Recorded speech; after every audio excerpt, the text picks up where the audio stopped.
tadi Muti sudah kenalan di depan sebagai MC, saya juga ingin kenalan biar kita lebih akrab. Nama saya Silva.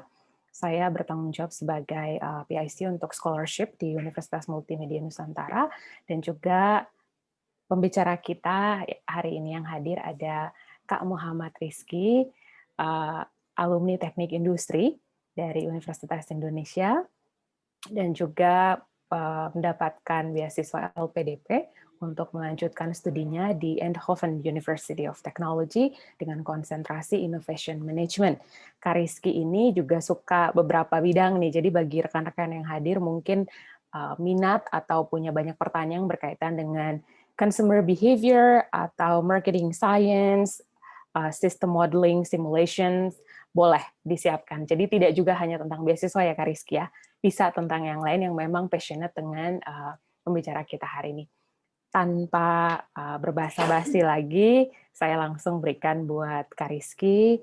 Silahkan Kak, waktu 45 menit kita gunakan untuk presentasinya. Monggo. Ya, sebelumnya terima kasih banyak atas kesempatan yang sudah diberikan. Halo, selamat pagi semuanya. Assalamualaikum warahmatullahi wabarakatuh. Salam kenal, seperti tadi yang disebutkan, nama saya Muhammad Rizky Nuriman, bisa dipanggil Rizky aja.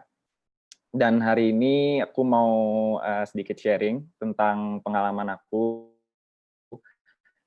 khususnya saat kuliah S2 dan saat mendaftar beasiswa dulu.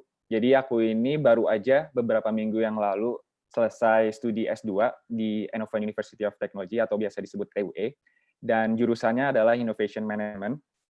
Jadi Innovation Management ini sebenarnya adalah turunan dari teknik industri. Jadi di dalam teknik industri ada subjurusan, beberapa subjurusan kalau di Eindhoven University of Technology.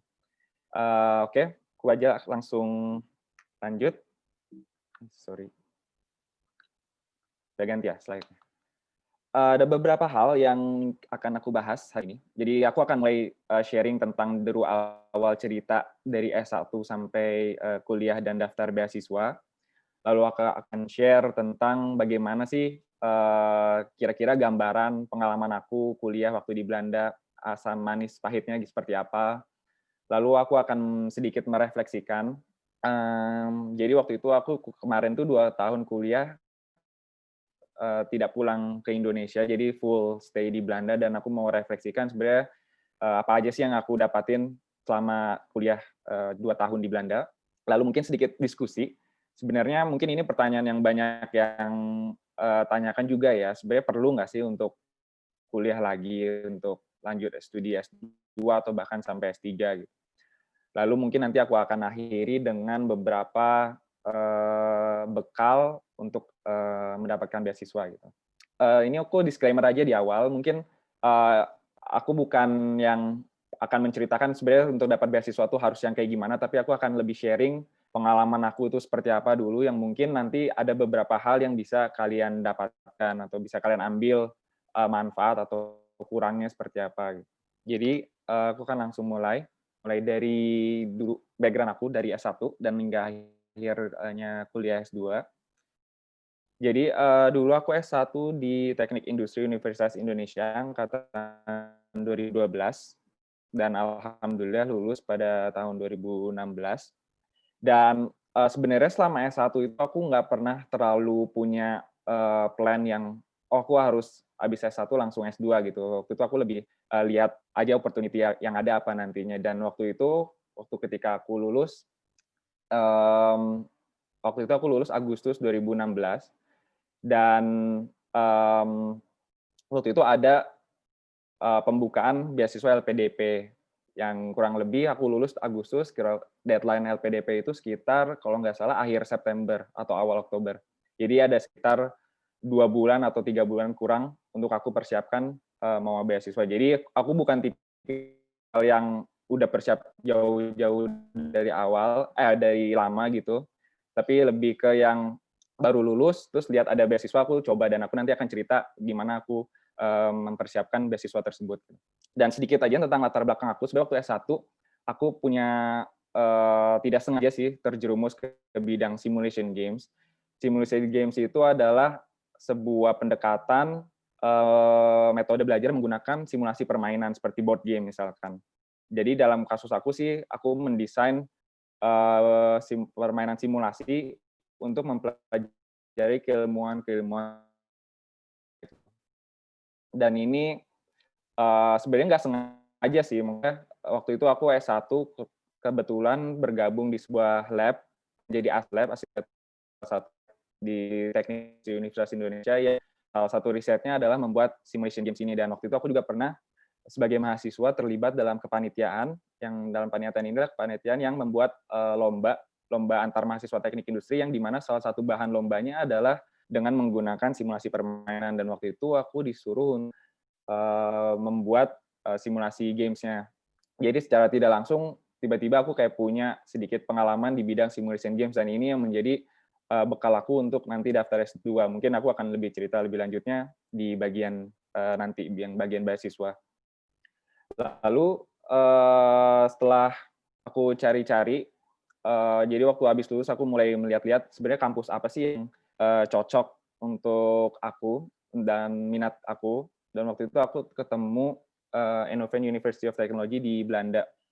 Jadi Eindhoven ini sebenarnya salah satu kota di Belanda yang mungkin kurang terkenal ya, kalau dibanding kota-kota pelajar lainnya seperti Delft, Rotterdam, atau Amsterdam. Mungkin yang tahu Eindhoven itu yang tahu bola, yang tahu PSV Eindhoven. Sebenarnya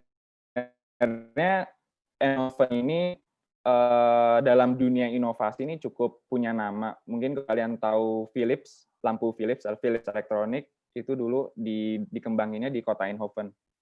Jadi Eindhoven ini punya track record tingkat inovasi yang tinggi. Jadi dia kalau di Belanda itu biasanya pusat riset atau inovasi banyak sekali dilakukan di Eindhoven, khususnya untuk high tech. Jadi teknologi high yang ini ya, high teknologi itu. Jadi kayak misalkan kemarin ada yang ngembangin mobil bertenaga solar dan sebagainya, itu banyak sekali riset-risetnya dikembangin di Eindhoven. Dan waktu itu aku daftar beasiswa LPDP, yang sebenarnya waktu itu nggak banyak waktunya untuk persiapkan. Jadi waktu aku mulai mutusin, oke aku mau S2, aku langsung tuh kejar bikin esai, motivation letter, minta surat rekomendasi dari dosen, dan juga yang salah satu yang krusial IELTS ya. Apalagi waktu itu aku waktunya mepet kan, jadi lumayan di-push supaya dapat nih deadline-nya untuk daftar LPDP. Nanti aku akan cerita lebih lanjut proses daftar seperti apa. Nah, aku akan langsung share aja kira-kira sebenarnya gambaran pengalaman aku kuliah di Belanda dan khususnya di Eindhoven itu seperti apa. Jadi waktu pertama kali yang ini aku disclaimer lagi ya, ini maksudnya pengalaman aku pribadi ya. Mungkin nggak semua S2 akan seperti ini, dan nggak semua di negara-negara lain akan seperti ini, tapi ini yang pengalaman pribadi aku. Jadi dulu waktu sebelum aku kuliah berangkat ke S2, yang dalam bayangan aku itu nanti bakal banyak nih mahasiswa Indonesia di sana di Eindhoven, dan bakal rame lah ya. Dan yang sejurusan atau yang seangkatan juga rame gitu orang Indonesianya. Aku nggak sendiri gitu. Lalu bayangan aku juga lainnya adalah nanti banyak sekali mahasiswa-mahasiswa internasional lainnya yang bakal di Eindhoven gitu. Tapi ternyata yang realitanya adalah, pertama, nggak banyak orang Indonesia. Mungkin ini faktor juga karena waktu itu pas aku berangkat, pas LPDP mulai berhentiin beasiswa ke Belanda. Jadi LPDP lebih fokus ke negara-negara lain seperti Amerika, Inggris, Australia, dan sebagainya. Jadi LPDP mulai membatasi jumlah orang yang kuliah di Belanda. Jadi mahasiswa yang ke Belanda jadi lebih sedikit gitu. Jadi waktu itu di jurusan aku nggak ada lagi orang Indonesia lainnya. Kalau seangkatan ada, tapi beda jurusan. Dan ini foto yang di kiri ini orang-orang Indonesia mungkin kurang 2 orang yang lulus bareng aku, yang bareng seangkatan. Dan mahasiswa internasional waktu itu kasusnya pas di jurusan aku, yang tadinya aku expect-nya banyak nih, diverse gitu ya, banyak dari berbagai macam negara, ternyata jurusan aku ini mungkin belum cukup populer untuk kalangan mahasiswa internasional lainnya, jadi masih didominasi oleh orang Belanda. Dan ini implikasinya apa? Implikasinya ada tantangan tersendiri untuk membuat apa ya, mencari teman gitu. Karena kan kalau udah misalnya mereka nih orang Belanda ini biasanya udah punya peer group-nya masing-masing ya, apalagi sesama negara gitu. Jadi untuk masuk ke peer group mereka, untuk mencari teman yang orang Belanda ini juga lumayan challenging gitu. Dan sebenarnya dari realita ini yang ingin aku sampaikan adalah struggle pertama aku ketika aku kuliah S2 di Belanda itu pas pertama kali datang itu adalah loneliness. Jadi hal yang aku rasain itu adalah ketika kuliah, mulai awal-awal kuliah tuh kayak aku ngerasa kesepian dan kayak nggak ada apa ya, nggak ada rasa kenyamanan seperti di rumah gitu. Jadi kayak merasa asing aja gitu, dan mungkin itu karena nggak banyak teman orang Indonesianya dan aku susah untuk masuk ke grup teman-teman orang Belanda di sana gitu. Lalu sedikit gambaran tentang dunia perkuliahan di Belanda. Pertama, kalau kita kan kuliah itu mungkin rata-rata sistemnya semester ya, yang terdiri dari mungkin 5 bulan ya, kalau nggak salah semester itu 4 atau 5 bulan. Nah, di Belanda itu, di jurusan aku sistemnya kayaknya kebanyakan di kampus-kampus engineering itu juga sistemnya quarter. Jadi sekitar 2,5 bulan lah. Jadi nggak semester, kuliahnya per quarter. Dan implikasinya apa? Jadi kalau kita bayangkan biasanya kita kuliah, satu mata kuliah itu 5 bulan ya dalam satu semester. Ini kita dipadetin jadi cuman tengahnya atau sekitar 2,5 bulan gitu. Jadi materi yang biasanya 5 bulan itu dipadetin jadi cuman 2,5 bulan, dan itu menjadi tantangan tersendiri, dan waktu itu lumayan dapat shock terapi juga. Ternyata pace belajarnya cepat juga gitu. Cuman di sisi lain keuntungannya dari sistem quarter, biasanya kalau kita satu semester kita ngambil mungkin kurang lebih 5 atau 6 mata kuliah, kalau dalam sistem quarter kita cuma mengambil sekitar 3 atau 4.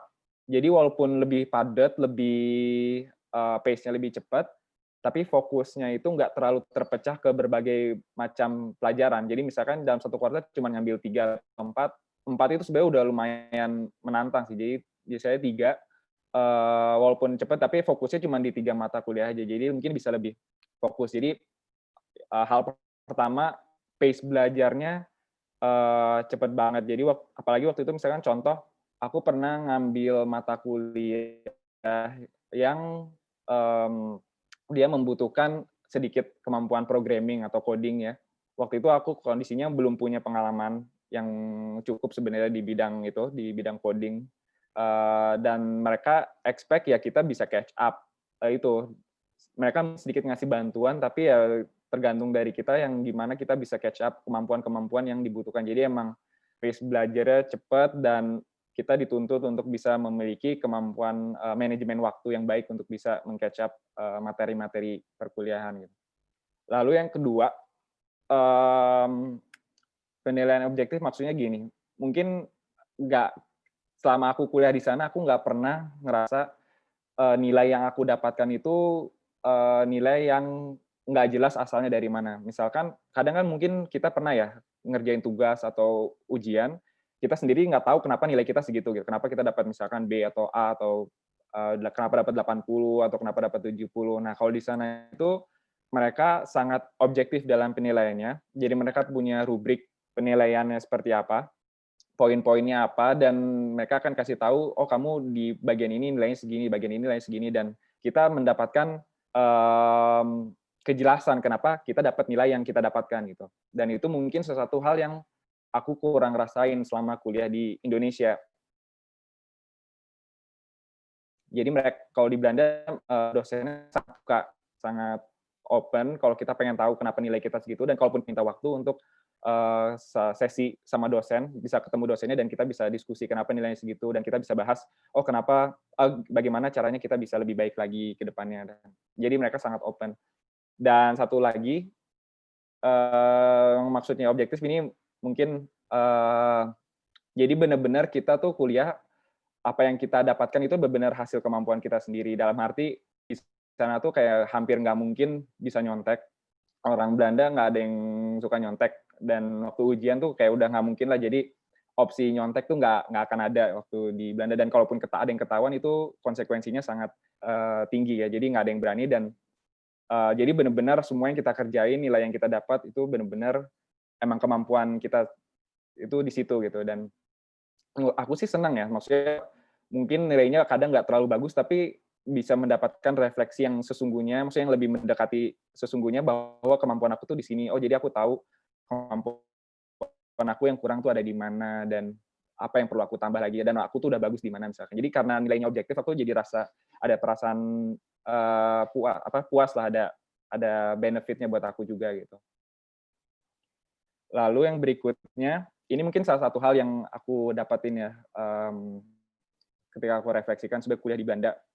Kalau menurut aku kuliah di Belanda itu, khususnya di level universitas, itu tujuan dari pendidikannya adalah bukan untuk menyiapkan, tujuan utamanya ya, bukan untuk menyiapkan bagaimana orang itu siap di dunia kerja sebenarnya. Tapi tujuan utama dari pendidikan di Belanda adalah untuk melatih kemampuan berpikir. Jadi implikasinya adalah ketika kita di kelas, itu kita sangat didorong untuk gimana kita bisa berargumen, kita bisa memberikan pendapat, kita bisa saling bertukar pikiran. Jadi kelas yang bagus itu di Belanda itu yang kelas yang tidak sepi gitu. Jadi studennya juga diajak bicara, terus saling antar studen juga boleh saling memberikan pendapat. Jadi yang dilatih itu benar-benar kemampuan logika kita, kemampuan berpikir kita, bagaimana kita membangun argumen. Dan kalau kita merasa kuliah 2 tahun di Belanda belum ada perubahan dari segi kemampuan berpikir kita, berarti ada yang kurang berhasil dalam pendidikan kita selama di Belanda gitu. Karena emang tujuan mereka adalah gimana kita bisa berpikir. Jadi tujuannya nggak cuma sekedar mempersiapkan di dunia kerja sih, mungkin itu tujuan bukan utamanya gitu. Lalu tadi kan aku udah sedikit cerita bahwa struggling aku itu, pertama itu loneliness, dan kedua ini ada challenges dari dunia akademisnya sendiri yang mungkin belum aku dapetin waktu di Indonesia, berbeda lah waktu di Indonesia. Dan karena aku mungkin sedikit sharing aja gimana aku mengatasinya. Untuk yang loneliness, pertama, walaupun nggak banyak mahasiswa Indonesia yang sejurusan atau seangkatan, tapi sebenarnya komunitas orang Indonesia banyak banget, apalagi di Belanda ya. Belanda itu mungkin kalau di sana ibaratnya ketemu orang Indonesia papasan di jalan itu udah bukan sesuatu yang aneh, bahkan udah kayak ibaratnya cuek aja gitu, karena udah ngerasa hal yang biasa karena saking banyaknya orang Indonesia di Belanda. Jadi waktu itu aku bergabung dengan beberapa komunitas Indonesia di sana. Dan salah satunya itu ada PP Eindhoven, Persatuan Pelajar Indonesia Eindhoven, lalu ada komunitas futsal, dan karena kebetulan aku muslim, ada juga komunitas keluarga muslim di Indonesia di Eindhoven. Dan ini cukup banyak ya, ini nggak cuma pelajar doang, tapi juga ada orang-orang yang keluarga yang sudah menetap di sana. Dan menurut aku ini ngaruh banget ke kesehatan mental aku, karena biar nggak merasa kesepian, kita perlu berinteraksi kan dengan orang lain, dan berinteraksi dengan sesama orang Indonesia di sana juga sangat berpengaruh besar gitu. Mungkin di sana juga nggak cuma futsal ya, ada beberapa aktivitas olahraga lainnya seperti basket, voli, bulu tangkis, dan nggak cuma keluarga muslim doang, ada juga kalau nggak salah yang dari Katolik atau Kristen, itu juga ada gitu. Jadi misalkan nanti kalian ke sana bisa dicari aja gitu komunitasnya. Lalu tadi kan salah satunya struggling aku adalah gimana aku bisa masuk ke peer group Anda gitu, yang di mana mereka itu udah punya peer group-nya masing-masing, karena kurang diverse-nya suasana di kampus, karena kebanyakan masih orang Belanda, jadi emang agak lumayan menantang untuk kita bisa mencari teman pergaulan. Tapi yang semua teman yang aku dapetin itu berawal dari kerja kelompok. Kerja kelompok ketika di perkuliahan. Dan yang aku lakukan adalah sebenarnya ketika kerja kelompok itu mencoba untuk mereka itu senang sama orang yang ketika kerja itu bisa diandalkan, maksudnya kayak profesional, bisa diandalkan, nggak suka telat, dan mereka expect kerja kelompok tuh ya ada performance gitu. Karena aku juga ngelihat temen aku yang orang Indonesia yang biasanya juga sekelompok sama orang-orang Belanda, tapi sulit untuk, sulit untuk masuk ke lingkungan pertemanannya itu karena mungkin mereka waktu kerjanya kurang performance. Jadi biasanya kita kalau mau mencuri hatinya tuh, ya perform dulu gitu ketika kerja sehingga mereka nyaman bekerja sama kita dan dari situ kita mulai bisa bergaul, mulai, beramah-tamah dengan orang-orang Belanda ini dan walaupun nggak banyak, akhirnya aku punya teman yang lumayan deket, teman-teman orang Belanda yang lumayan deket walaupun nggak banyak, kehitungannya di bawah 10 lah mungkin teman yang aku kenal, dan nggak cuma orang Belanda juga, tapi ada juga orang internasional lain yang sedikit, yang misalnya dari Italia atau ada yang dari Meksiko dan sebagainya. Jadi ada juga yang sebagian kecil, yang berawal dari teman kelompok terus lama-lama akhirnya jadi teman dekat juga gitu yang lumayan dan ini penting sih maksudnya kita udah jauh-jauh kuliah di luar negeri jangan sampai karena terlalu nyaman sama orang Indonesia kita cuman bergaul sama orang Indonesia gitu karena salah satu benefit yang kita bisa dapatkan adalah bernetworking dengan orang-orang internasional gitu dan sampai sekarang ini aku masih stay in touch dengan orang-orang yang aku kenal ini yang walaupun nggak banyak secara jumlah tapi kita keep in touch gitu. Lalu satu hal lagi yang ini khususnya untuk apa, masalah loneliness tadi, itu aku menyibukkan diri dengan hobi dan kegiatan non akademis dan ini mungkin, sangat penting sebenarnya untuk menjaga kesehatan mental kita selama, kuliah di Belanda gitu. Jadi waktu itu aku mengembangkan hobi baru, waktu itu aku belajar fotografi dan sambil coba sama teman-teman yang lain coba bikin vlog sambil mengisi waktu kalau ada waktu kosong. Lalu di sana tuh serunya di Eindhoven tuh orang Indonesianya suka masak-masak dan aku belajar sama yang lain masak-masak dan kita suka kumpul ya mungkin sebelum ini ya, sebelum pandemi Covid itu kita sering kumpul masak-masak dan ini hal-hal yang bikin kita menjadi lebih well-being kita lebih terjaga lah dan di sana jangan sia-siakan kesempatan untuk mengeksplor atau traveling tempat-tempat sekitar di Belanda karena banyak sekali hal-hal yang menarik. Kalau aku sih dulu ngebagi waktunya misalnya dalam 1 minggu itu 7 hari, aku selalu sisihin 1 hari di mana 1 hari ini aku pakai untuk istirahat dan untuk misalkan beli kebutuhan mingguan, grocery shopping-nya, dan juga untuk sekalian sambil explore kota Belanda. Tapi biasanya hari Sabtu itu aku spesifikasiin buat istirahat dan rekreasi. Setengah hari biasanya udah mulai dipakai lagi buat produktif. Jadi menjaga keseimbangan antara akademis dan akademis ini juga sangat penting. Nah, untuk academic challenge-nya mungkin tadi tantangan akademisnya kan sebenarnya lumayan kalau menurut aku sih lumayan, berat ya, tapi ada beberapa hal sebenarnya yang disediakan oleh, eee kampus di Belanda yang sebenarnya membuat kita memberikan jalan bagi kita untuk supaya bisa sukses gitu. Pertama, yang aku dapetin di sana tuh kelasnya sangat terstruktur dan terorganisir. Artinya dari awal sebelum kita mulai perkuliahan, itu kita udah tahu nih semua jadwal-jadwal yang akan terjadi dalam perkuliahan tersebut. Jadi misalkan kapan assignment-nya, kapan kuisnya, kapan exam-nya, terus porsi penilaiannya berapa persen aja, dan ini membuat kita bisa planning dari awal, oh nanti belajarnya seperti ini, nanti planning waktunya kayak gini. Dan ini enaknya adalah kalau di Indonesia dulu aku sering kadang nggak terlalu jelas ya, untuk lulus sebuah mata kuliah ini sebenarnya porsi penilaiannya dari mana aja dan rubrik penilaiannya seperti apa. Dan bahkan kalau di Indonesia kan kadang ada kuis dadakan dan segalanya. Kalau di Belanda nggak pernah sih ada kayak semacam kuis dadakan gitu, karena semuanya udah harus jelas di awal. Kapan ada kuis, kapan ada ulangan, kapan ada assignment, dan ini malah lebih enak ya, lebih bagi kita buat mempersiapkan kelas tersebut gitu. Lalu di sana itu walaupun kita di-push belajarnya cepat, tapi di sana dosennya sangat siap untuk melayani. Jadi kita bisa mmm, minta waktu ke dosen kapanpun kalau kita ada kesulitan. Jadi kayak mau diskusi soal tugas atau persiapan exam tuh kita boleh minta waktu ke dosen karena mindset-nya ada kayak semacam mindset bahwa pendidikan itu juga sebagai pelayanan. Jadi kayak kita tuh kayak diibaratkan sebagai customer kalau di sana. Jadi kayak nggak akan dipersulit lah sama dosen dan mereka sangat terbuka kalau kita email segala macam pasti akan dibalas gitu. Jadi contoh aja dosenku yang pengen membuka kesempatan untuk inspeksi exam, hasil exam bersama gitu.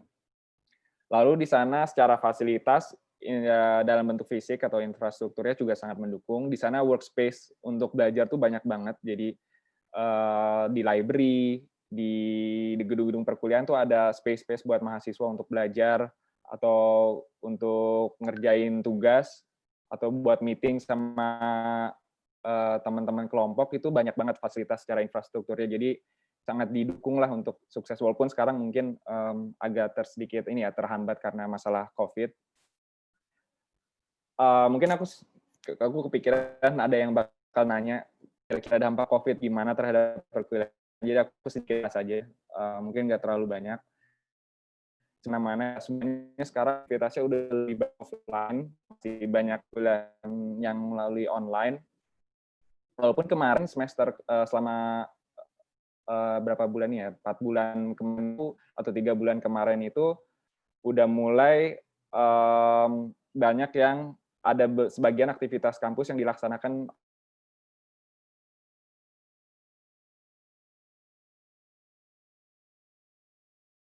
terhadap penerimaan mahasiswa baru sih kalau aku lihat kemarin, karena aku kemarin sebagai yang menerima mahasiswa baru Indonesia juga, aku nggak ngelihat ada penurunan.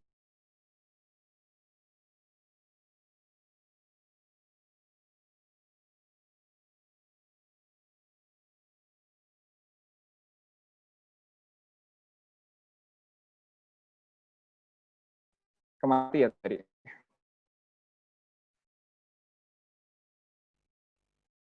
Kak Udah Rizky, nyala lagi ya. Kak Rizky udah balik ya? Ya, Tadi sempat keputus. ya. Ha-ha. Iya, Tadi dari mana terakhir? Tadi terakhir itu perkuliahan saat COVID ini. Oh ya. Oke. Boleh dilanjutin. Tadi terakhir maksudnya terhadap dampak mahasiswa baru pulangnya aja mungkin tadi kelewat. Betul.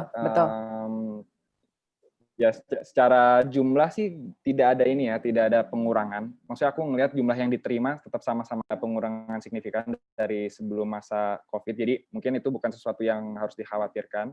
Cuman aku sih agak menyayangkan kayak tidak ada pengurangan masalah biaya perkuliahannya. Biaya perkuliahannya tetap sama, bahkan mungkin cenderung naik ya. Biasanya emang tiap tahun naik. Tapi ya itu kalau ada yang bertanya apakah gara-gara pandemi jadi berkurang yang diterima mahasiswanya, sebenarnya enggak juga sih kalau aku lihat dari yang kemarin ya. Dan semoga tahun depannya juga tidak ada perubahan. Lalu sedikit ini aja refleksi sebenarnya 2 tahun ninggalin Indonesia tuh dapat apa aja. Mungkin ada yang pengen tahu juga kan sebenarnya manfaat dari kuliah di luar negeri itu apa sih sebenarnya. Jadi pertama dari poin pengembangan diri ya. Pertama itu sebenarnya mental sih, karena kita dipaksa untuk berada di lingkungan baru yang tadi aku bilang ada loneliness, terus ada pressure akademis yang berbeda dari saat yang waktu di Indonesia. Mental kita itu menjadi lebih kuat sih. Kalau buat aku pribadi ya, aku ngerasa lebih bisa menghadapi challenge, bisa menghadapi masalah, baik itu dari dunia akademis maupun dunia sosial. Itu lumayan, karena jujur aja waktu sebulan pertama tuh bener-bener rasanya kayak kita nggak nyaman aja gitu. Pulang ke rumah itu bingung, kayak nggak pulang ke rumah aja, maksudnya kayak pulang ke kosan gitu, ke kosan kita. Itu kayak nggak pulang ke rumah, kayak ngerasa nggak nyaman dan kayak nggak betah, kayak hal-hal kayak gitu tuh yang mungkin bikin kita pengen pulang aja, ngapain sih kuliah ke sini gitu. Tapi baik ketika itu ya cara yang tadi aku coba untuk mengatasi, dan alhamdulillah aku ngerasa lebih kuat aja untuk menghadapi tantangan-tantangan yang ada gitu. Lalu ini juga mungkin pengalaman buat aku pribadi ya, pertama kali mungkin di Belanda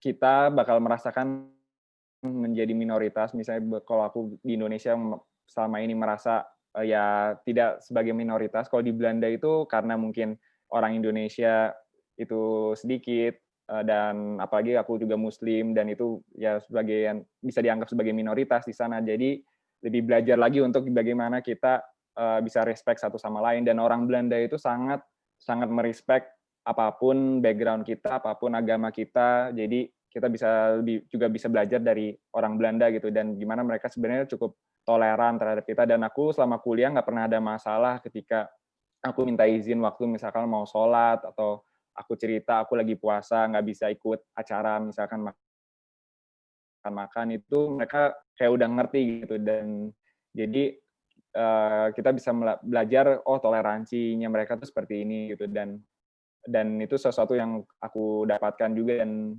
pengalaman yang berharga juga sih buat aku pribadi. Lalu, ya ini sebenarnya, banyak sekali sih yang aku pelajari dari, khususnya orang Anda ya.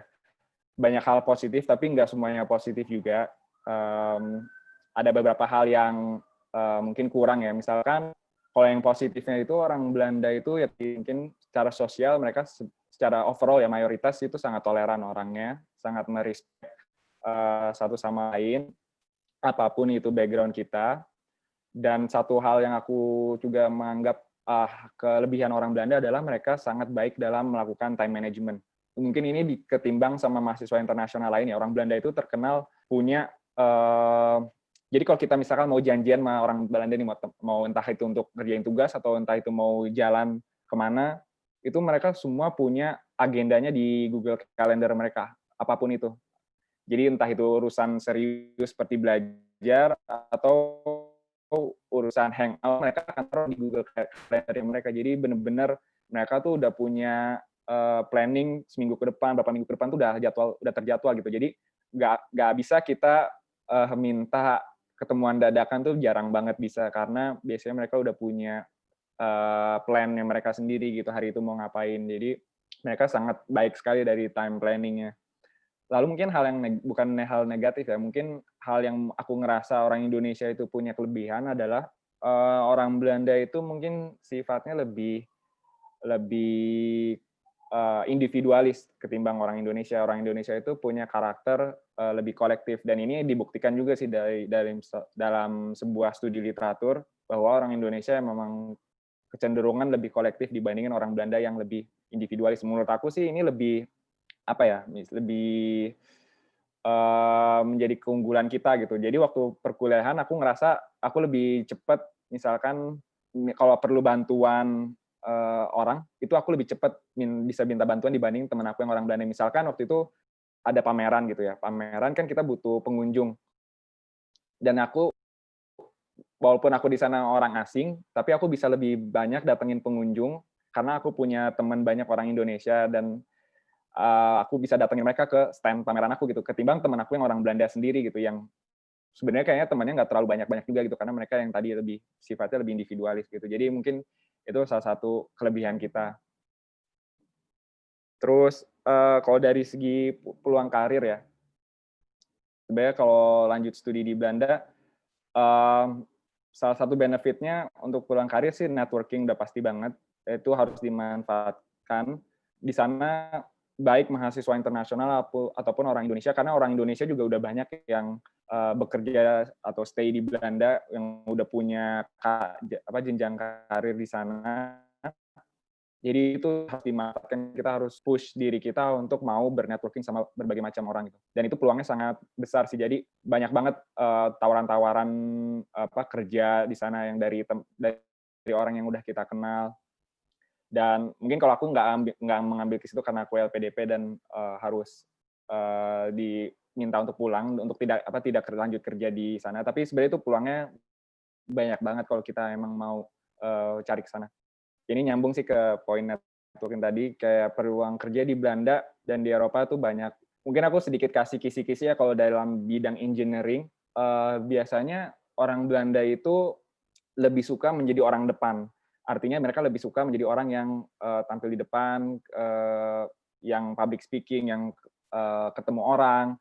Mereka tuh masih dikit yang senang jadi orang belakang, dalam arti lebih seperti bagian programming, bagian technical. Jadi kalau kita bisa punya kemampuan lebih di bidang misalkan programming atau bidang orang belakang, itu menjadi poin plus banget, karena teman-teman aku biasanya orang Indonesia banyak dapat kerja di situ yang lebih sisi technical atau sisi yang lebih banyak kayak coding, programming dan sebagainya itu orang Belanda sebenarnya masih dikit, dan mereka sangat nyari sih orang yang mau menjadi orang technical.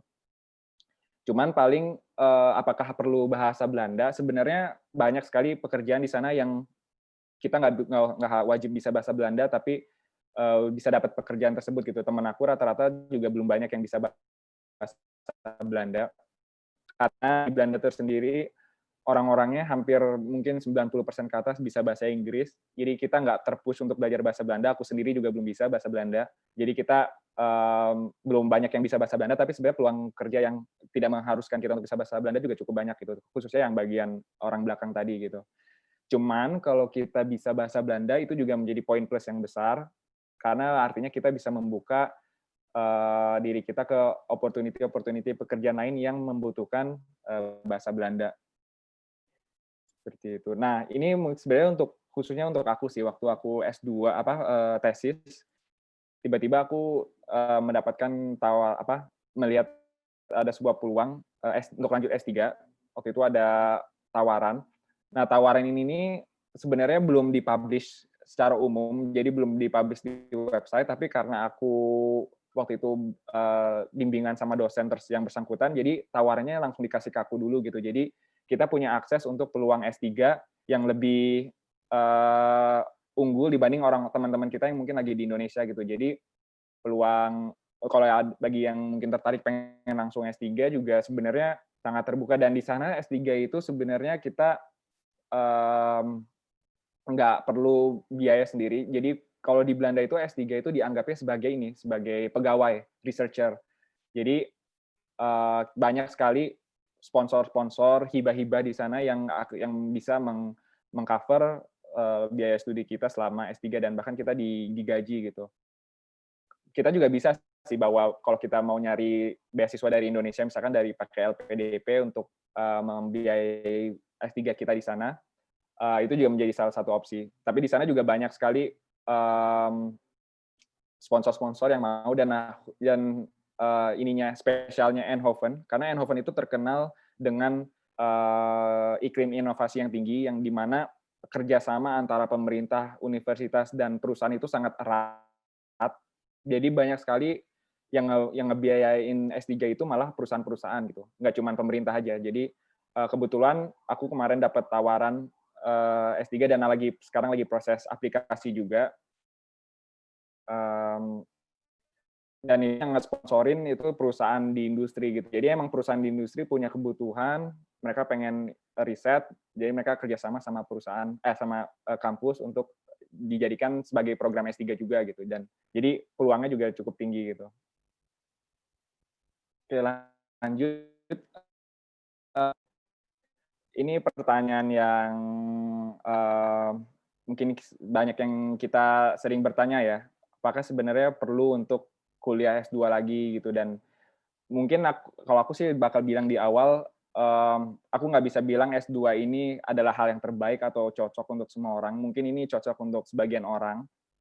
Cuman aku mau sedikit lebih bahas bagaimana sih kita mau membuat keputusan apakah kita mau S2 atau kita mau kerja dulu atau kita mau bikin usaha.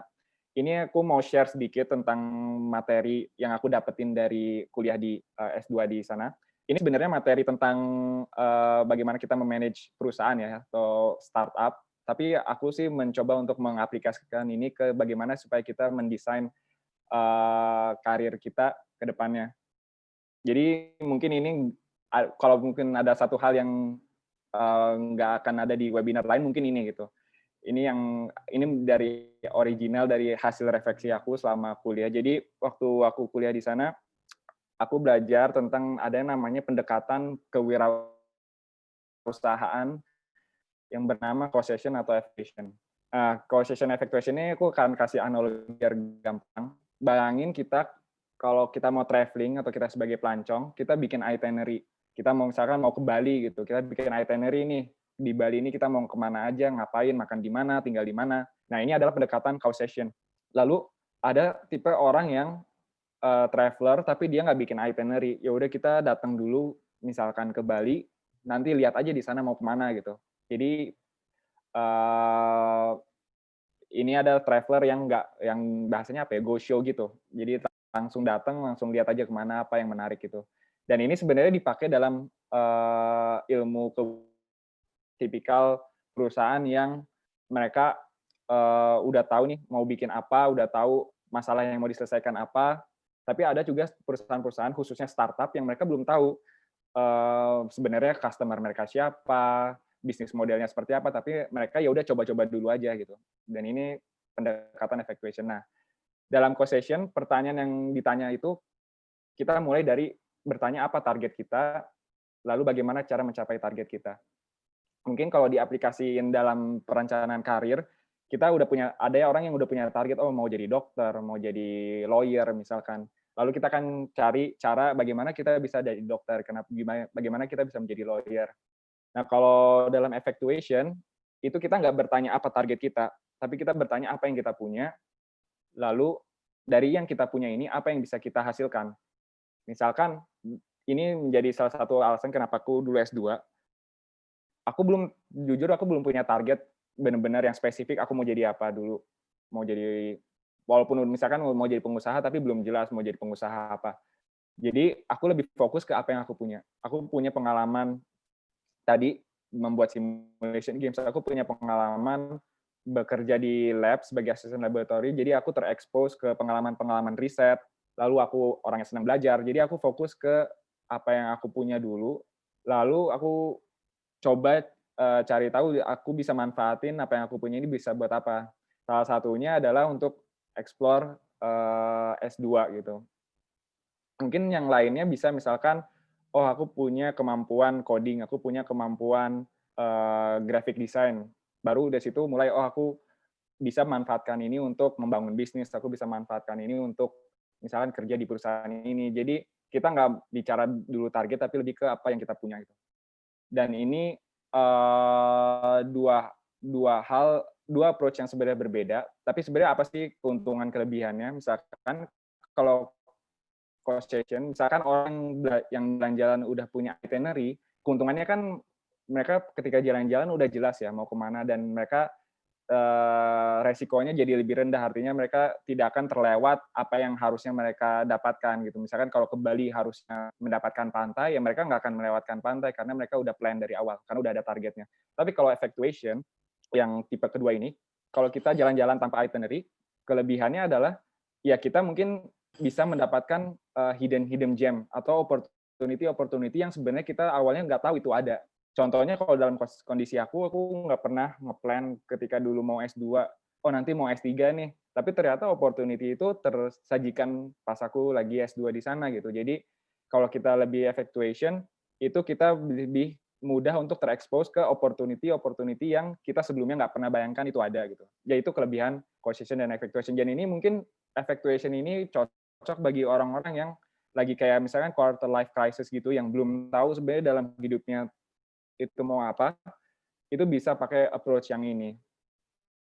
Bisa pakai approach yang ya udah kita nggak tahu targetnya apa, tapi kita fokus ke apa yang kita punya, dan kita eksploitasi kemampuan yang kita punya itu. Lalu ini apakah cocok untuk semua orang atau gimana kita tahu kita cocoknya gimana? Ya kalau causation biasanya cocok untuk yang udah punya target seperti tadi yang udah jelas, misalkan pengen jadi dokter, pengen jadi lawyer, itu udah jelas ya. Jadi dan biasanya cocok buat orang yang punya profil resiko tinggi. Artinya kalau kita punya apa ya? Mungkin aku jelasin yang effectuation dulu. Kalau effectuation itu kan cocok buat orang yang belum tahu nih targetnya mau spesifik mau jadi apa, ya udah kita fokus ke apa yang kita punya dulu. Tapi effectuation ini cocok buat orang yang nggak punya resiko yang tinggi. Artinya misalkan kalau dalam aku kasusnya aku nggak punya misalkan tanggungan untuk melanjutkan tanggungan ekonomi keluarga. Misalkan kalau orang tua mau pensiun kan kadang dibebankan ke anaknya ya. Tapi waktu itu kondisinya aku nggak punya tanggungan harus, menjadi sumber penghasilan ekonomi bagi keluarga. Jadi aku punya keleluasaan untuk sedikit bereksperimen dalam hidup. Jadi ada eksperimen, ada nggak punya resiko yang tinggi gitu, nggak punya beban. Beda sama kita yang punya kewajiban untuk melanjutkan, eee, apa, lanjut sebagai pencari nafkah atau udah punya anak atau udah berkeluarga, itu mungkin, punya resiko yang lebih tinggi lagi. Jadi mungkin bakal cocok ke caution kalau resiko kita lebih tinggi gitu. Kalau kita tidak memiliki keleluasaan untuk bereksperimen, mungkin lebih cocok pakai approach yang causation. Kalau dalamnya,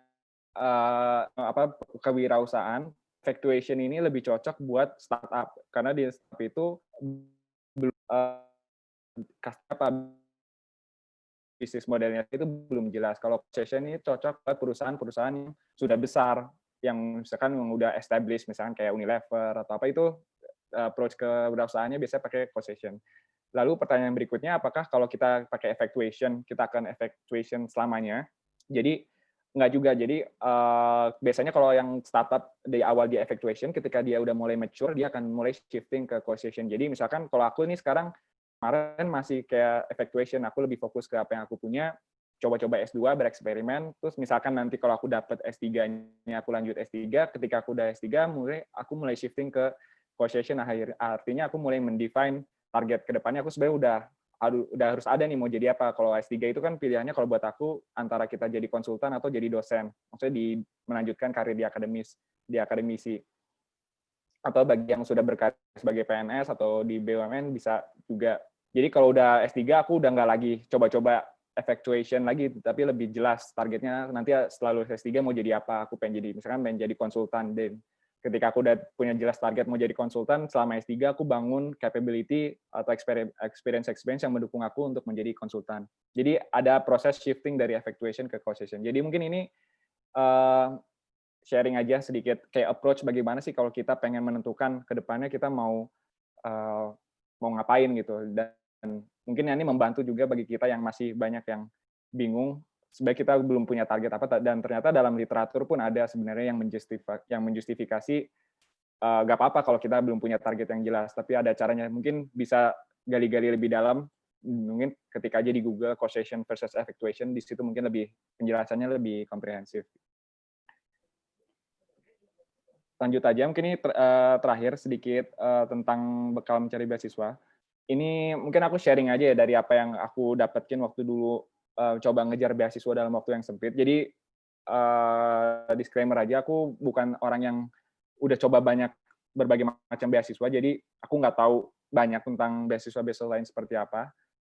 Dan mungkin aku akan sharing apa yang aku lakukan dulu. Mungkin aku nggak mau bilang itu emang cara yang benar untuk mencari beasiswa ya. Mungkin kalian bisa menarik kesimpulan kalian sendiri bagi apa sih yang bagus atau yang kurang bagus dari yang aku lakuin dulu. Jadi pertama ya kita harus kenali dulu ya beberapa jenis beasiswa sebelum mungkin ini kalian juga udah banyak yang tahu ya. Ada yang full funding, ada yang partial funding. Artinya kalau full funding itu full uang kuliah, uang saku juga udah termasuk itu. Kalau partial funding tuh bisa beragam sih, ada yang uang kuliahnya aja, ada yang uang saku aja, ada yang mungkin uang dua-duanya tapi cuma berapa persen gitu. Misalkan kalau beasiswa itu ada yang dari pemerintah, ada yang dari kampusnya atau dari NGO. Ini rata-rata dari pemerintah sih. Kalau yang AHLSP ini, contohnya ini dari kampus. Oh ya, ini sebelumnya ini contoh-contoh beasiswa yang buat kebelah ya khususnya. Kalau AHLSP ini salah satu beasiswa yang diberikan oleh kampus TU Eindhoven. Dan ini sebenarnya mereka full uang kuliah dan uang saku. Cuman uang sakunya buat aku agak di bawah standar. Jadi di bawah standar hidup. Jadi agak kurang sih buat aku. Ya, mereka kasih uang saku sekitar 400 euro kalau nggak salah. Yang menurut aku itu masih kurang untuk bertahan hidup. Jadi mungkin harus tambah pemasukan dari sumber-sumber lainnya. Jadi ada berbagai macam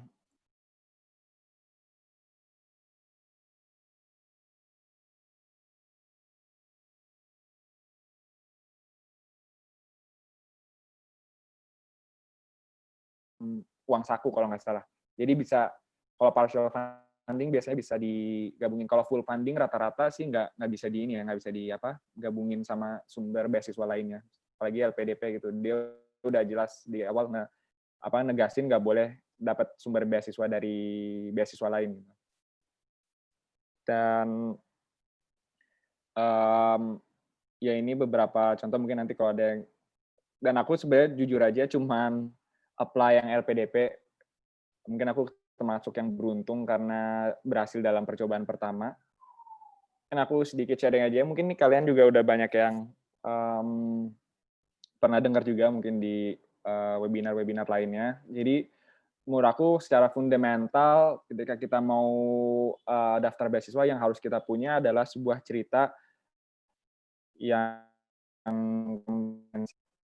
yang berkesinambungan antara past, present, dan future kita gitu. Kita di masa lalu itu pengalamannya apa, saat ini kita sedang apa, lalu di masa depan kita mau kemana gitu.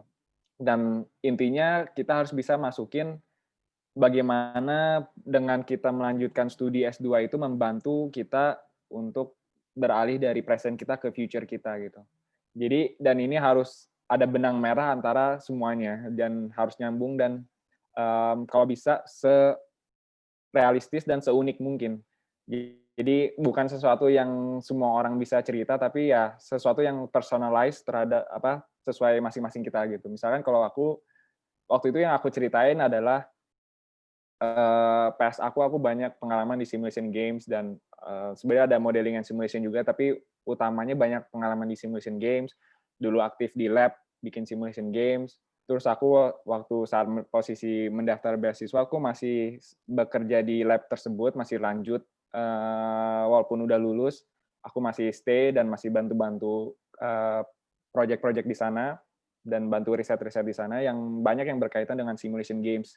Dan itu buat aku sih sesuatu yang unik, dan itu real, maksudnya itu beneran aku kerjain, jadi nggak mengada-ngada, dan walaupun nggak wow-wow banget, tapi sebenarnya itu lebih ke arah unik. Dan waktu itu aku punya plan untuk membawa simulation games itu supaya tidak hanya stay dalam dunia riset, tapi gimana bisa juga dimanfaatkan di kalangan luas gitu, di publik atau di pasar. Dan untuk mencapai itu aku cerita bahwa aku ingin studi lebih lanjut supaya bagaimana aku bisa belajar membawa hasil inovasi riset ke publik itu. Dan aku cerita kenapa di Belanda, karena di Belanda itu industri simulation games-nya sangat maju dan sudah dipakai di mana-mana. Jadi kalau di Belanda bahkan dalam pengembangan kebijakan publik atau pemerintah itu mereka biasanya bikin workshop di mana mereka main simulation games, dan itu digunakan untuk mereka membuat keputusan pemerintah gitu. Dan jadi di Belanda itu udah industri simulation games-nya kuat, dan di kampus aku sendiri juga terkenal dengan iklim inovasi yang membawa hasil riset ke publik. Itu Innoven mungkin di Belanda paling top di kota-kota lainnya. Jadi sesuai, dan waktu itu aku sampai kayak aku baca profil dosen-dosennya di Innoven, aku lihat mereka risetnya apa aja, publikasinya apa aja, dan apakah ada yang membantu. Dan itu aku ini juga cari-cari juga, ternyata ada juga yang risetnya tentang simulation games gitu, dan itu aku kait-kaitin. Jadi ketika kita mau nulis motivasi kenapa mau kuliah di situ, ya coba spesifik mungkin gitu. Sampai kalau aku sih waktu itu ya sampai cari riset-riset dosennya seperti apa di sana, biar aku tahu gambaran fokusan riset di kampus itu seperti apa. Dan bahkan aku sampai kayak masukin, jadi di jurusan yang aku pilih itu ada mata kuliah yang berkaitan juga sama simulation games, dan itu mata kuliah itu nggak ada di kampus-kampus lainnya. Jadi itu aku ditanya waktu itu pas interview, dan itu menjadi salah satu hal motivasi dasar aku kenapa aku pilih studi di TU Eindhoven gitu. Jadi ya itu maksudnya unik dan personalized tuh, ya coba kita menuliskan motivasi kita tuh sespesifik mungkin. Nggak harus yang wow, yang penting dia spesifik dan realistis gitu, dan kedepannya bisa membawa banyak manfaat. Lalu terakhir, mungkin ini kalau sedikit cerita aja, walaupun aku berapa beasiswa dalam kesempatan pertama, tapi sebenarnya bukan berarti hidupku mulus-mulus saja. Jadi waktu aku sambil nunggu proses pendaftaran beasiswa S2 itu, aku sambil coba-coba juga daftar kerja gitu. Di berbagai macam perusahaan, dan semua yang aku sampai tahap wawancara, itu aku nggak ada yang dapat kerjanya. Akhirnya aku gagal semua di aplikasi pekerjaan itu. Dan itu kalau menurut aku sih semuanya tersandung di bagian wawancara.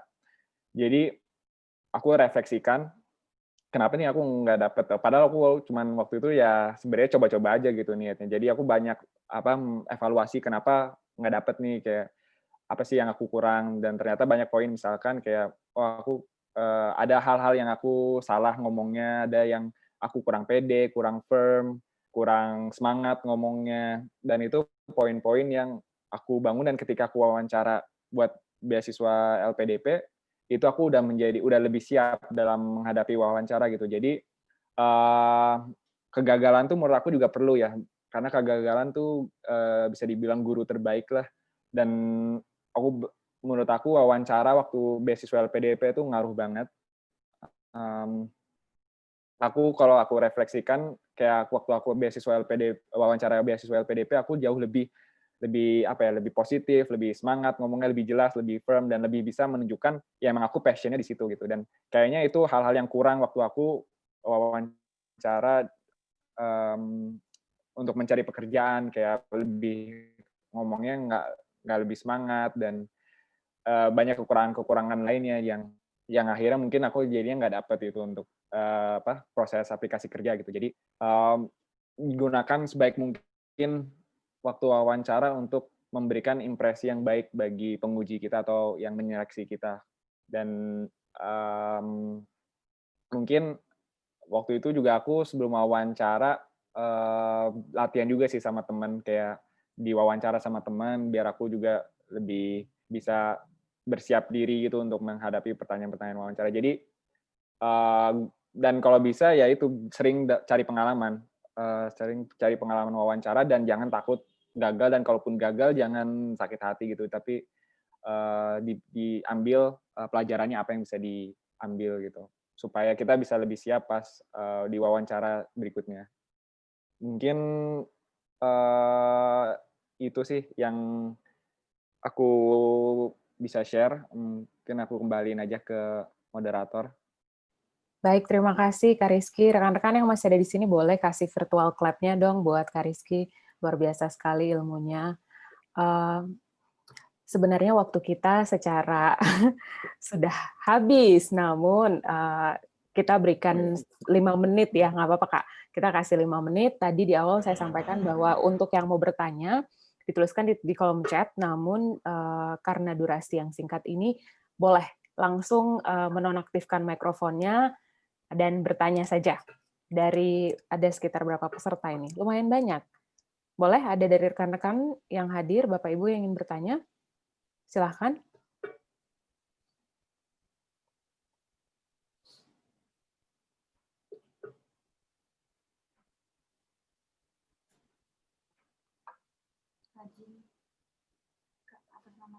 Masih ketik.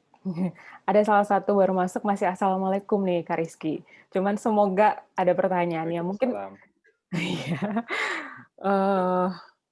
Sembari menunggu mungkin ya, saya yang tadi bagian yang menarik sebenarnya di bagian causation sama ini ya, effectuation ya. Bagi orang-orang yang biasa di dunia bisnis sebenarnya tahu itu gitu. Cuman dan juga butir kedua yang menarik menurut saya adalah di bagian kesepian. Tadi Kak Rizky sempat bilang bahwa proses-proses di awal tuh berasa sendiri banget. Berasa Iya. kayak mesti berjuang nih. Udah gitu, belum lagi di bagian emosionalnya dan akademik. Nah, bisa nggak nih Kak kasih kita sedikit hints aja prosesnya gimana sih untuk tackle di bagian emosi yang tadi tuh? Loneliness-nya gimana nih? Jadi coping-nya gimana? Coping loneliness-nya?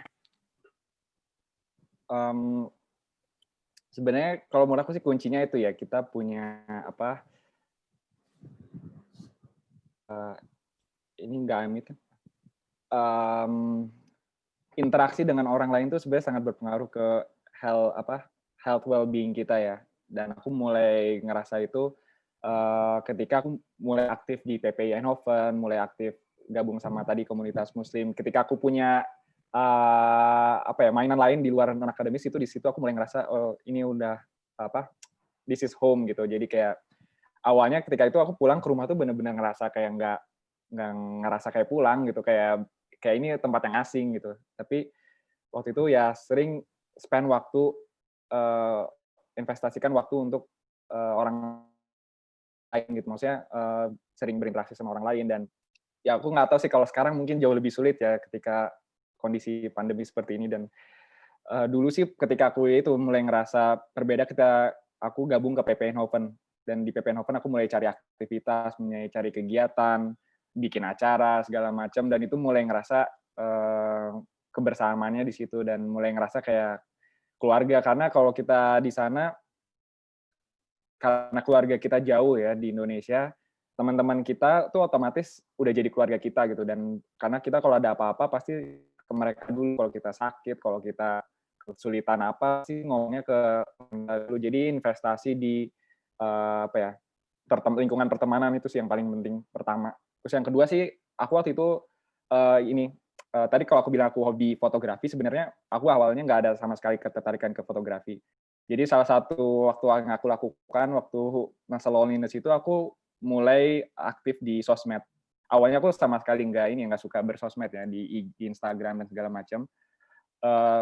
Terus aku mulai kayak aktif posting, kayak sharing-sharing foto-foto, dan dari situ mulai kayak buat sebenarnya tujuannya biar mancing ini aja sih, mancing interaksi, komentar sama orang-orang yang di Indonesia gitu. Dan akhirnya malah dari situ jadi hobi, suka foto-foto gitu, karena mulai suka posting di IG. Jadi bisa coba cek IG aku kalau tertarik fotografi. Tapi ya itu sih, jadi mulai ketika aku udah mulai punya hobi nih, hobi kayak seru nih fotografi, apalagi di Eropa spot-spotnya tuh bagus untuk difoto. Dan ada apa ya, ada semacam wadah buat aku mengaktualisasikan diri lah. Gitu. Oke, mantap nih. Berarti ini bisa jadi bekal ya sebenarnya buat rekan-rekan semua. Karena masa-masa loneliness itu juga dihadapi oleh semua anak rantau.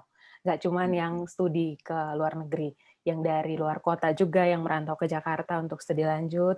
Ada banyak forum untuk kalian bisa ikut kegiatan-kegiatan di kampus ataupun kembangin hobi kayak tadi yang Kak Rizky bilang. Nah, saya dapat restu nih dari bagian CDC, boleh sampai 11.20. Jadi kalau masih ada pertanyaan yang menggantung, silahkan. Ada pertanyaan pertama nih, Kak Rizky. Dari Edwin. Edwin nanya mengenai kalau mau kerja, itu kan kadang-kadang setiap perusahaan punya batasan umur ya. Nggak cuma PNS, tapi yang kerja di corporate private sector juga gitu. Nah, dia bingung mau lanjut S2 atau mau lebih baik kerja dulu, Kak. Constraint-nya adalah batas usia. Nah, gimana tuh Kak Rizky nanggepinnya, Kak? Silahkan. Batas usia ya. Sebenarnya kembali lagi sih ke, aku nggak bisa bilang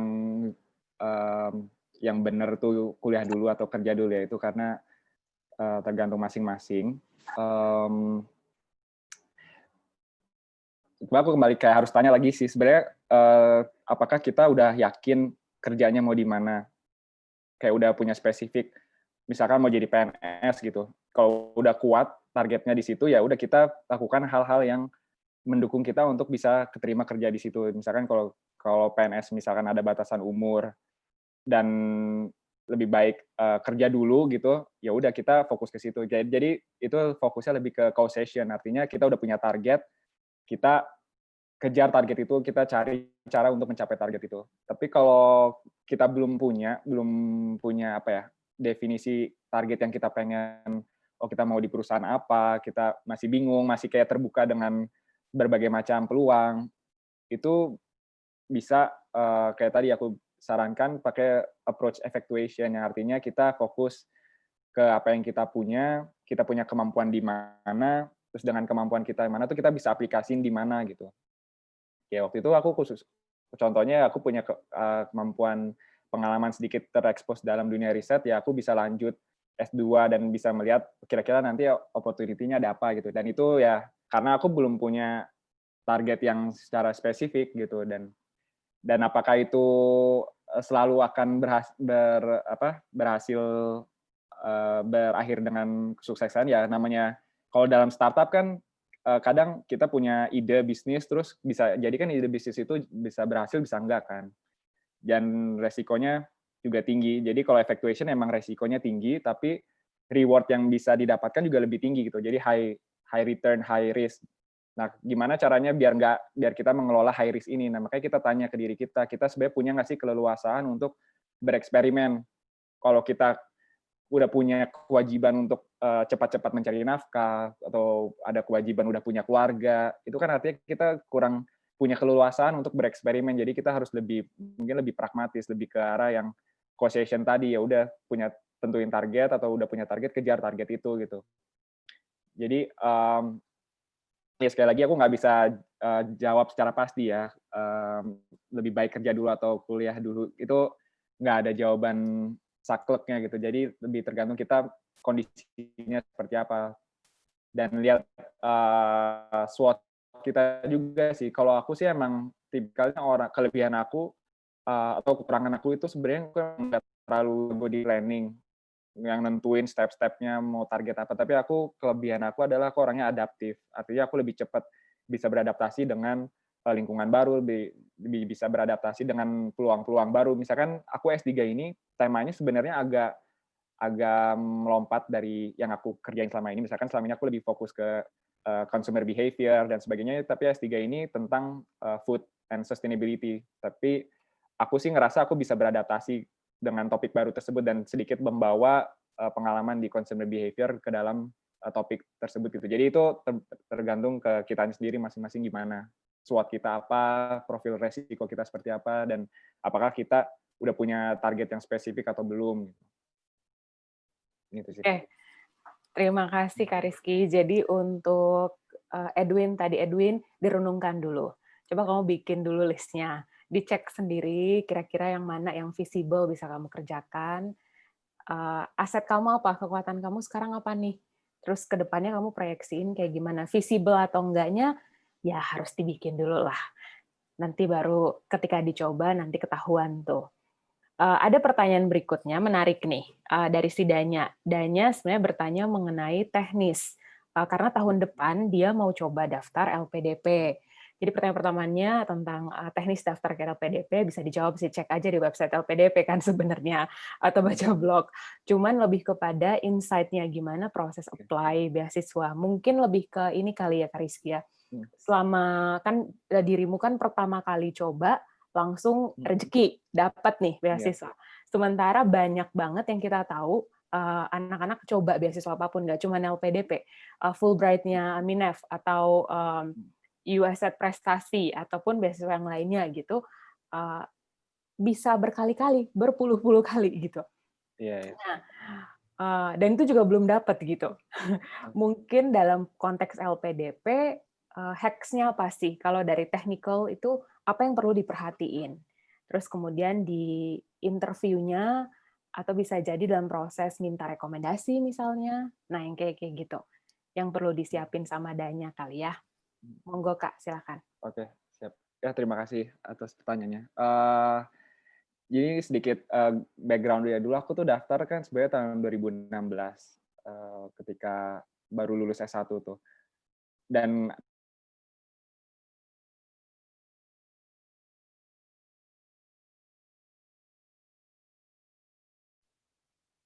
Ini sepertinya ada delay ya. Rekan-rekan yang lain juga ada delay nggak? Di tempat saya Kak Rizky delay sih, jadi mohon kesabarannya ya.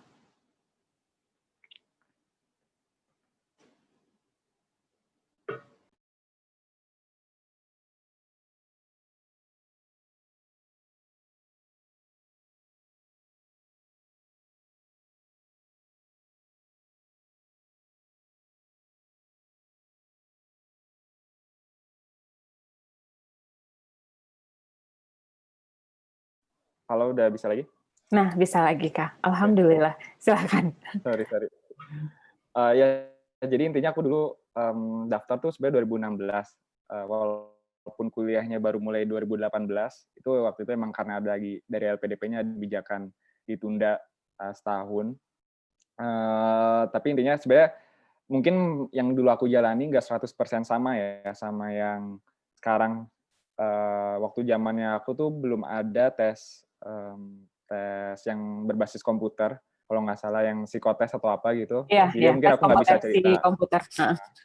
Itu aku nggak bisa cerita yang itu, cuman waktu itu cuma ini ya, seleksi berkas, terus seleksi berkas langsung seleksi substansi itu ada wawancara, nulis esai sama leaderless group discussion ya, semacam FGD tapi tanpa leader gitu, jadi leaderless group discussion. Kalau intinya tadi sih yang menurut aku, beasiswa apapun kita harus punya plan yang tadi aku bilang dari past, present, sama future itu udah menjadi modal dasar, bekal dasar lah untuk semua beasiswa tuh pasti itu yang dilihat. Dan itu harus bagus. Bagusnya itu bukan berarti wow ya, maksudnya bukan berarti yang kita pengalamannya udah kemana-mana, tapi ceritanya tuh punya akhir yang jelas, kita mau kemana. Maksudnya kalau tadi aku bilang aku pengen bawa hasil riset ke publik, itu ya udah, dan kita tunjukin kenapa itu realistis gitu, dan aku tunjukin cerita pengalaman aku di lab itu, saat itu aku lagi ngerjain apa aja, dan itu sesuatu yang ya realistis, maksudnya nggak yang menggebu-gebu.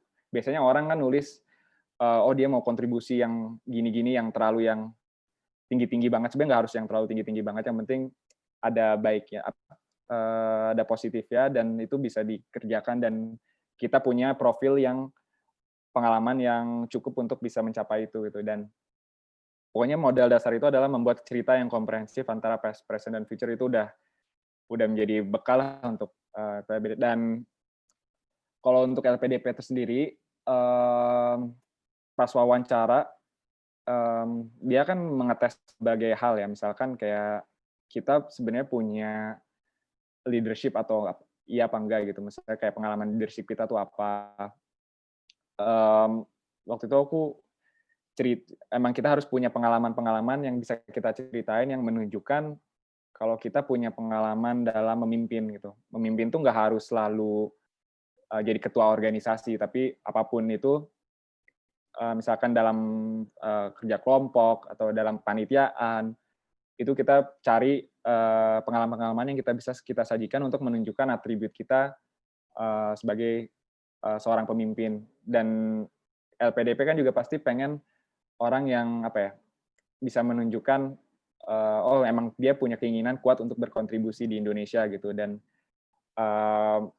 mana kita bisa meyakinkan kalau kita tuh ini plan-nya emang untuk nanti untuk Indonesia gitu. Dan ya, dan mungkin dari cerita yang aku sajiin kayak pengalaman aku bikin simulation games itu dan pengalamannya apa aja, mungkin itu udah cukup kayak menggambarkan oh ternyata ini di Indonesia juga bisa diaplikasikan, dan nggak terlalu ketinggian gitu, maksudnya nggak terlalu jauh mimpinya, dan itu jadi sesuatu yang mungkin bisa meyakinkan mereka. Dan tentunya waktu wawancara nggak cuma isi wawancaranya ya, tapi dari cara kita menyampaikannya, bagaimana kita ekspresi kita, nada kita berbicara, itu juga hal-hal yang sebenarnya penting. Kayak mereka harus mendapatkan kesan kalau kita ini orang yang positif, tapi juga confident, tapi juga humble. Jadi cara kita menyajikan jawaban-jawaban kita juga sebenarnya itu penting juga sih. Dan itu yang aku dapetin ketika aku gagal-gagal di wawancara-wawancara sebelumnya, yang aku evaluasi diri, kenapa sih nggak dapet, dan aku juga latihan sama teman, dan teman aku ngasih feedback kayak gimana aku bisa memperbaiki cara berbicara, cara memberikan jawaban yang bisa menunjukkan kalau aku tuh ada confident dan tapi tetap humble gitu. Dan itu hal-hal penting sih, yang mungkin seperti itu kira-kira gambarannya. Oke, terima kasih Kak. Semoga menjawab ya Danya. Pertanyaan terakhir dari Raji. Ingin tanya tips dan trik dari Kakak yang memotivasi Kakak gitu untuk mendapatkan, mungkin bukan memudahkan ya, tapi lebih kepada gimana motivasi yang Kakak punya, Kak Rizky punya untuk bisa dapat beasiswa. Dan ada pertanyaan yang keduanya, apakah butuh nilai yang besar atau tidak? Yes. nilainya. Mmm, Silahkan. gimana? Motivasi. Mhm. Mmm, sebenarnya, apa ya, kalau motivasi aku pribadi sih, jujur aja aku pengen kuliah di luar negeri itu lebih ke sisi personal development ya, dibanding, nyari ilmunya. Karena aku kayak pengen menantang diri aku untuk bisa, tinggal di environment yang baru, bertemu dengan orang baru, merasakan menjadi minoritas, jauh dari keluarga, melihat sebenarnya bangsa lain tuh kayak gimana sih kehidupannya sehari-harinya. Kayak menurut aku itu bukan hal yang bisa kita dapatkan dari kalau kita cuman diem di rumah doang gitu. Kalau ilmu sih kayak misalkan ilmu tentang misalkan manajemen inovasinya itu lebih bisa apa ya, bisa dicari secara online dan bisa banyak sumber-sumber lain, tapi pengalaman berada di lingkungan yang berbeda, yang beda kultur, beda budaya, beda bangsa, itu sesuatu yang nggak akan bisa didapatkan kalau kita diem di rumah gitu. Dan itu yang menjadi motivasi apa dasar aku kenapa aku pengen lanjut studi ke luar negeri gitu. Dan makanya emang dari dulu aku kalau studi itu yang pengen di luar negeri karena itu gitu. Itu hal yang nggak akan bisa didapatkan kalau aku cuman stay di Indonesia gitu. Lalu tadi yang kedua apa sorry? Butuh nilai yang besar Oh, atau nilai enggak, besar. Kak? Sebenarnya pasti kan setiap ini ya, ada persyaratan misalnya IP-nya berapa dan kalau pengalaman aku di Belanda ya, mungkin ini nggak tahu di negara lain. Di Belanda itu, eee eee, pertama nilai itu nggak, bukan sesuatu yang saklek mendefinisikan kita tuh sebagus apa. Aku tanya temanku yang kuliah di Belanda dan kerja di Belanda, itu nggak pernah ada yang kayak dibahas nilainya berapa, atau dia cum laude atau enggak, tapi lebih ditanya langsung ke skill-skill-nya apa, dan, pengalamannya apa aja gitu. Jadi nilai itu kalau buat orang Belanda nggak terlalu dipikirin sebenarnya. Lalu kalau untuk beasiswa, mmm, sebenarnya beasiswa itu kan mungkin kebanyakan kondisinya adalah kita bersaing sama orang lain ya.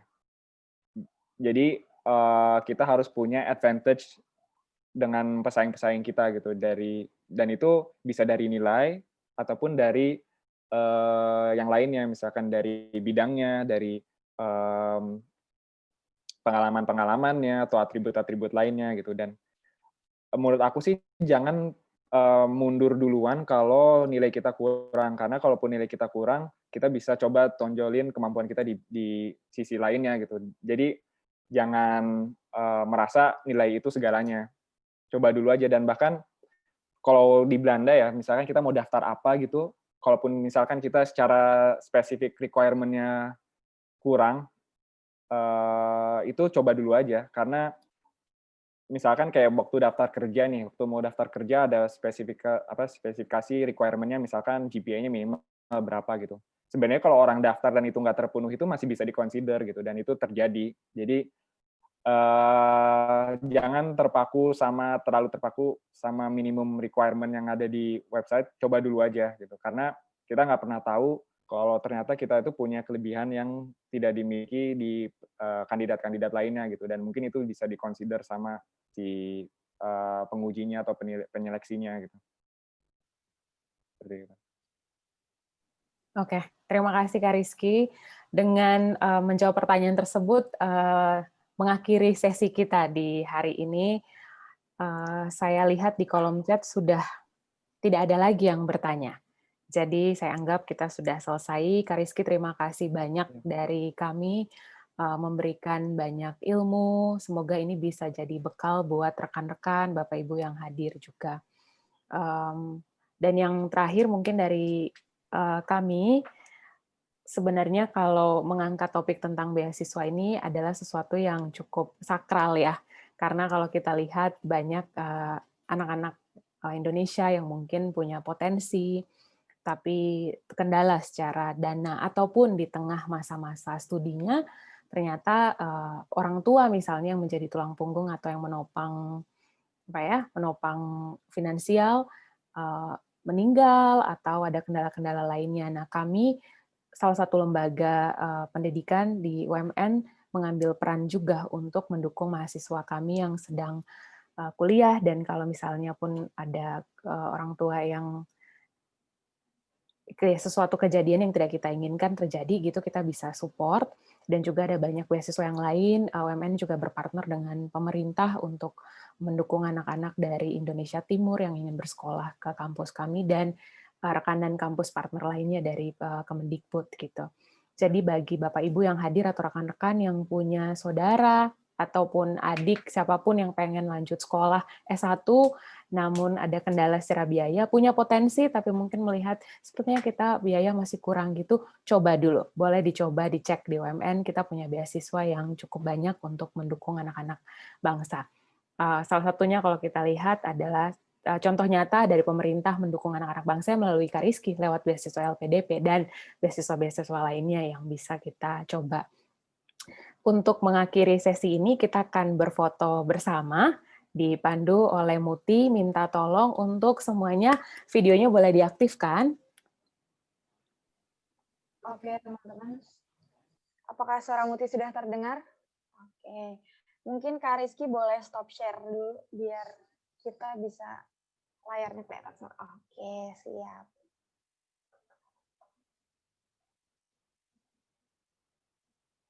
Aduh, aku ada delay.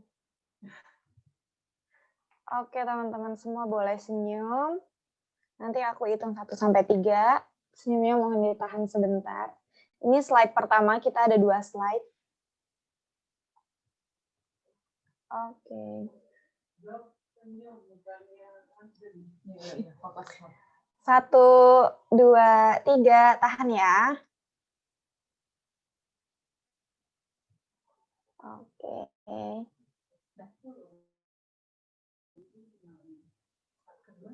Oke, slide kedua, sebentar ya.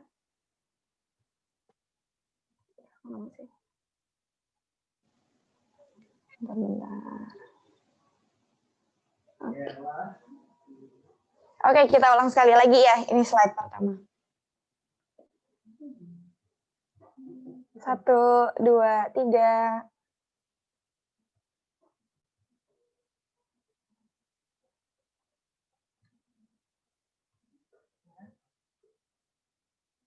Oke.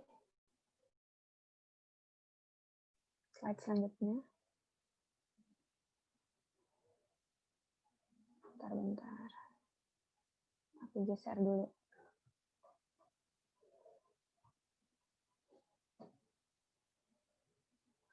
Oke, teman-teman, ini buat slide yang kedua ya. 1, 2, 3. Mana nih slide kedua? Belum pada nongol nih wajahnya. Nah, udah nih. Zofia, Herlan, Yusuf. Oke. Boleh ya. 1, 2, 3.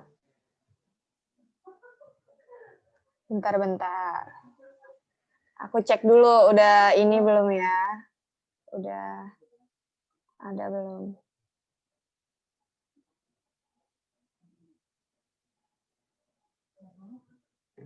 Oke. Kita sekali pakai handphone ya dari slide kedua ya. Biar bisa buat snapgram teman-teman. Herlan siap banget nih dilihat-lihat nih.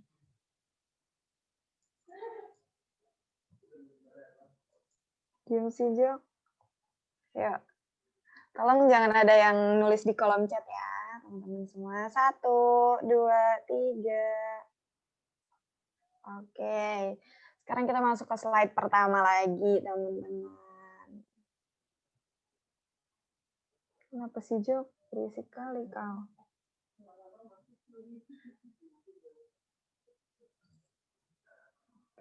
Oke, teman-teman.